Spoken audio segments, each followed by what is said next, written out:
नमस्कार दोस्तों, मैं हूं आपका दोस्त रोहिताश यादव। बीटीसी क्या चल रहा, कुछ है नहीं है। चलिए बात करेंगे इसमें भी आखिर क्या है क्या नहीं है, क्योंकि आप भी देख रहे हैं बोरियत है और कुछ नहीं है। बाकी हाँ, एक्सआरपी में जरूर आपका जो है जेमनी पर $50 प्राइस हो गया। कैसे हुआ, कुछ संभव है क्या आज की डेट में ऐसा होना? उसमें भी देखते हैं। बाकी देखिए, और वर्ल्ड कॉइन के साथ दिक्कतें देखिए धीरे धीरे बढ़ती जा रही हैं। जो मैंने आपसे कहा था वही इश्यू देखिए हर जगह निकल के आ रहा है।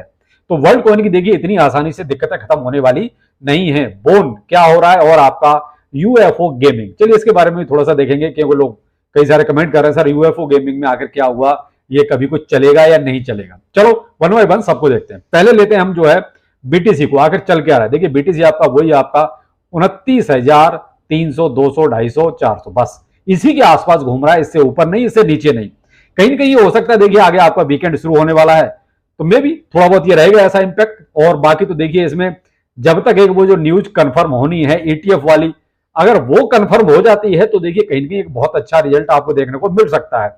लेकिन ये था कि कल के बात चली के साथ टुमारो, यानी कि आज के लिए था। तो देखिए 5:30 बज चुके हैं, लेकिन ऐसा कुछ अभी तक ऐसा कोई अनाउंसमेंट हुआ नहीं है।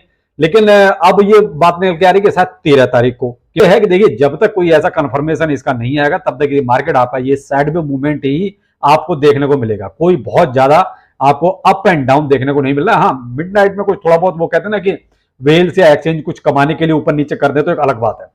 बाकी लेते हैं एक्सआरपी। एक्सआरपी में देखिए रोज कुछ ना कुछ चल रहा है, कभी केस आ जाता है, कभी एसईसी आ जाता है, कभी कुछ कभी कुछ। आज निकल के आया कि जेमिनी पर जो है $50 तक इसका प्राइस चला गया। बाकायदा वो कहता है चार्ट भी शेयर किए जा रहे हैं, देखो सब 50 गया है, लेकिन एक्चुअल में उसका प्राइस जो है $0.63 पर ही है अगर देखा जाए तो अभी की सिचुएशन में। लेकिन यहां भाई चार्ट जो शो कर रहे हैं लोग, जो बाकायदा डाटा भी दिखा रहे हैं कि साहब जेमिनी में वाकई में $50 गया था। तो कहीं ना कहीं जो थोड़ा सा ग्लिच ये कहेंगे आप जेमिनी की तरफ से जो निकल के आ रहा है वो ये कि साहब ये ग्लिच था, ऐसा कुछ नहीं था, $50 नहीं गया है।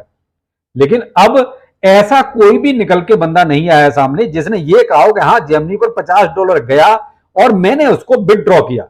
एक वो होता है कि चलो ठीक है प्राइस गया, लेकिन उसका किसी ने तो फायदा उठाया होगा। ऐसा तो नहीं है कि $50 चला गया और किसी ने फायदा नहीं उठाया। भाई बेचने वाले और इनसाइडर तो ऐसे हैं जिनको पता होता है सब कुछ कि भाई कि अब प्राइस यहां से नीचे जाएगा, यहां से प्राइस ऊपर जाएगा। लेकिन ऐसा अभी तक कोई भी निकल के नहीं आया जिसने कहा हाँ $50 प्राइस गया था और मैंने वहां पर इसको सेल किया है।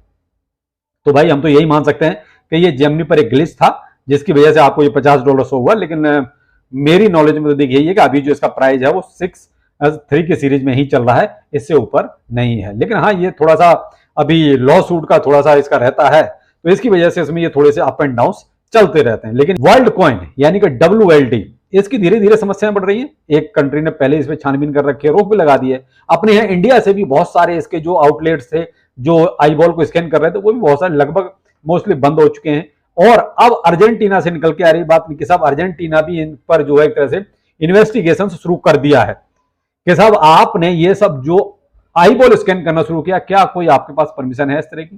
क्योंकि ये एक सिक्योरिटी से रिलेटेड डाटा आप ले रहे हैं। आप अगर ईमेल आईडी से, फोन नंबर से अगर आप वेरीफाई करते एक अलग बात थी, लेकिन ये आप कहीं ना कहीं बहुत ही अंदरूनी सिक्योरिटी आप एक तरह से ब्रेक कर रहे हैं। तो ये कहीं ना कहीं देखिए वर्ल्ड कॉइन के लिए हमेशा से दिक्कतें थी और ये कोई एक कॉन्सेप्ट नया था, ये मान सकते हैं। कॉन्सेप्ट जरूर ये नया था, लेकिन उन्होंने शायद इस पर तैयारी पूरी नहीं की, जिसकी वजह से अब उन्हें ये दिक्कतें सामने करना पड़ रहा है। बोन देखिए साहब, बोन में तो अभी जो प्राइस कई दिनों से आप लगभग एक वीक होता जा रहा है, वही $1.6 के आसपास ही घूम रहा है, ना इससे ऊपर ना इससे नीचे। क्योंकि जो ये पता है एक र्यूमर ही कह सकते हैं, जो अगस्त का र्यूमर है कि साहब अगस्त में सिवेरियम आ रहा है, सिवेरियम आ रहा है। तो अब जो भी है एक डेट फाइनल हो जाए, क्लियर हो जाए, या कोई आगे ऑफिशियली इसके चीज का अनाउंसमेंट करे तब तो ठीक है। हाँ अगस्त का नाम जरूर लिया जाता है कि अगस्त में सिवेरियम आ रहा है। तो इसकी वजह से कहीं ना कहीं जो होल्ड करके लोग बैठे हैं, यानी कि वो सेल नहीं करना चाहते, और जब तक सेल नहीं होगा प्राइस देखिए नीचे आएगा नहीं, तो इसलिए वो लोग सेल नहीं कर रहे हैं, वो होल्ड कर रहे हैं। इसलिए आप देख रहे हैं $1.6 पर ही काफी दिनों से यहां पर प्राइस आपका स्टेबल किए हुए है। अगर कोई न्यूज सिवेरियम की आती है तो देखिए फिर आपका यहां से बहुत जल्दी ऊपर जाएगा। यहां पर जो है सिवाय नू में भी थोड़ा सा एक अपडेट ही कहेंगे इसको कि एक ही 2-3 वॉलेट हैं एक साथ मिलकर जिन्होंने लगभग 20 ट्रिलियन सिवाय नू को बाय किया है रॉबिनहुड पर।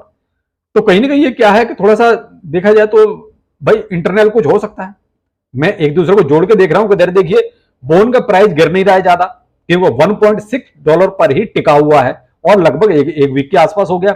इधर शिबाइनू में देखिए बहुत लंबी लंबी ये मोटी मोटी बाइंग हो रही है। देखिए 20-20 ट्रिलियन की ये कई सारे वॉलेट्स मिलके इन्होंने खरीदा है रोबिनहुड पर।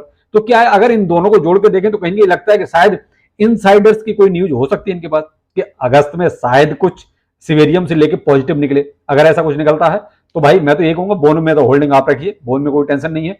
बाकी शिबाइनू में आप अपने आप सोच सकते हैं, जो भी करना चाहें आप कर सकते हैं। लेकिन बोन के लिए कह सकता हूं कि अगर सिवेरियम लेट भी होगा तो भी कोई प्रॉब्लम नहीं है।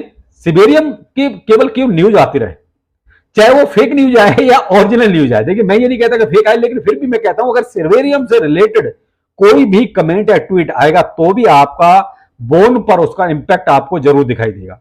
तो जो शॉर्ट टर्म के लिए लोग हैं वो देखिए बोन में आप प्रॉफिट ले सकते हो, जो शॉर्ट टर्म के लिए। जो लॉन्ग टर्म के लिए वो थोड़ा सा अभी वेट कर लीजिए, वो ज्यादा बेहतर रहेगा। लास्ट में लेते हैं यूएफओ गेमिंग। कई सारे लोग इसमें पूछ रहे हैं सर यूएफओ गेमिंग में हमारी बाइंग है और इसमें कुछ हो नहीं रहा। देखिए साहब यूएफओ गेमिंग क्या, आप जो और इससे अच्छे फंडामेंटली जो स्ट्रॉन्ग है वो मान लीजिए, क्या उनमें कुछ बहुत ज्यादा प्रोग्रेस है? भी नहीं है। तो ये तो बहुत नीचे है साहब, इसके बारे में आप ये कैसे सोच सकते हैं कि जब उनमें कुछ नहीं हो रहा है, यहां तक कि बीटीसी में ज्यादा कुछ नहीं हो रहा है, तो आप यूएफओ गेमिंग जैसे प्रोजेक्ट में आप कैसे मान सकते हैं कि बहुत ज्यादा कोई उछाल आ जाएगा या बहुत ज्यादा तूफान मचाएगा? और दूसरा, इनकी फिलहाल टीम भी कुछ ऐसी है जो सुस्त है, जो कुछ करना नहीं चाह रही, बिल्कुल हाथ पे हाथ धर के बैठे। आप 1 साल हो गया लगभग, इसका प्राइस जो है वही 6x07 की सीरीज में ही चल रहा है, न ज्यादा ऊपर न ज्यादा नीचे, ना ही बीच में कोई और बहुत ज्यादा ऐसा कोई स्पाइक आपको देखने को मिला जहां आप ये कह सको कि हाँ हमने बीच में कोई यूएफओ गेमिंग में कहीं कोई प्रॉफिट बुक किया। लेकिन ये है कि देखिए अगर मान लीजिए मार्केट में कोई पॉजिटिविटी आती है तो आपको इसमें थोड़ा सा देखिए स्पाइक तो देखने को तुरंत मिल जाएगा, क्योंकि आखिर गेमिंग से रिलेटेड आपका ये प्रोजेक्ट है। लेकिन अभी फिलहाल तो आप इसमें बहुत ज्यादा की उम्मीद ना करें। देखिए क्योंकि जब फंडामेंटली स्ट्रॉन्ग है, अपने अल्ट कॉइन्स हैं, उनमें कुछ ज्यादा नहीं हो रहा है, ब्लॉकचेन्स वाले प्रोजेक्ट हैं उनमें ज्यादा कुछ नहीं हो रहा है। तो भाई देखिए ऐसे प्रोजेक्टों से बहुत ज्यादा की उम्मीद मत कीजिए। मैं केवल उनके लिए कह रहा हूं जो यूएफओ गेमिंग में होल्डिंग बना के बैठे हुए हैं। फिलहाल जिन्होंने चलो होल्डिंग बना भी ली है तो आप अपनी होल्ड कीजिए, अभी उसमें क्योंकि एग्जिट होने का भी कोई मतलब नहीं है। एग्जिट करोगे तो भी आपको कुछ मिलना नहीं, क्योंकि आपने जिस प्राइस पे खरीदा है उससे बहुत नीचे ही आ चुका है। तो यहां सेल करने का भी कोई मतलब नहीं, इसलिए जिसके पास भी है होल्ड कीजिए भाई। आपको इंतजार केवल उसी चीज का करना है जब मार्केट में कोई पॉजिटिविटी आए या यहां से कुछ थोड़ा सा अच्छा मूवमेंट आए, तब तो आपको यूएफओ गेम में कुछ देखने को मिलेगा। फिलहाल बहुत की उम्मीद मत कीजिए, क्योंकि ऐसे जो भी प्रोजेक्ट है, मैं यूएफओ गेम की बात नहीं कर रहा, ऐसे जो भी प्रोजेक्ट हैं जितने भी मार्केट में हैं उनमें कुछ नहीं होना जाना अभी। हाँ एक पंप डंप का सीन हो सकता है भाई, ठीक है, टीम कुछ कर दे या कहीं से कोई मोटा इन्वेस्टमेंट डलवा दिया जाए तो एक पंप डंप का सीन होगा। वो आप ये कहोगे उसमें कोई किसी का बुल ट्रेंड वाली बात आ जाए, वो किसी भी प्रोजेक्ट में ऐसी नहीं आने वाली है। तो मैं अकेले यूएफओ गेमिंग को नहीं बोला, इसके जैसे और जितने भी प्रोजेक्ट हैं इनको मीम कॉइन्स की जो श्रेणी में रखते हैं मैं उन सबकी बात कर रहा हूं। तो ऐसे प्रोजेक्ट में तो देखिए वो ये है कि कुछ मिल गया तो बहुत अच्छा, नहीं तो कोई बात नहीं, जो गया सो गया। तो फिलहाल टेलीग्राम पर तो देखिए पता नहीं कहां कहां से कौन कौन से टोकन्स जो है कॉइन्स ढूंढ के लाते हैं जिनके बारे में कभी नाम तक नहीं सुना, और ऐसे ऐसे टोकन्स में कॉइन्स में लोग इन्वेस्ट करके बैठे हैं। तो ये समझ में नहीं आता कि इन्होंने क्या सोच के इन्वेस्टमेंट किया है उन्हें।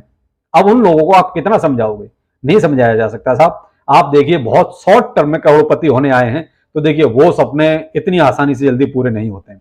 आप एक इन्वेस्टमेंट एक अच्छी जगह डालिए, अच्छे प्रोजेक्ट में डालिए, तो मैं करोड़पति नहीं तो लखपति तो आप बन ही जाएंगे। लेकिन जैसे जैसे प्रोजेक्टों में आपने पैसा डाल रखा है उनसे देखिए मुझे तो कोई बहुत उम्मीद है नहीं। बाकी लक बाई चांस वाली बात है, अगर कहीं कोई चल गया तो बहुत अच्छा, वरना जो गया उसको फिर हमेशा के लिए भूल जाना, वो ज्यादा अच्छा रहेगा। तो चलिए फिर मिलते हैं, नमस्कार।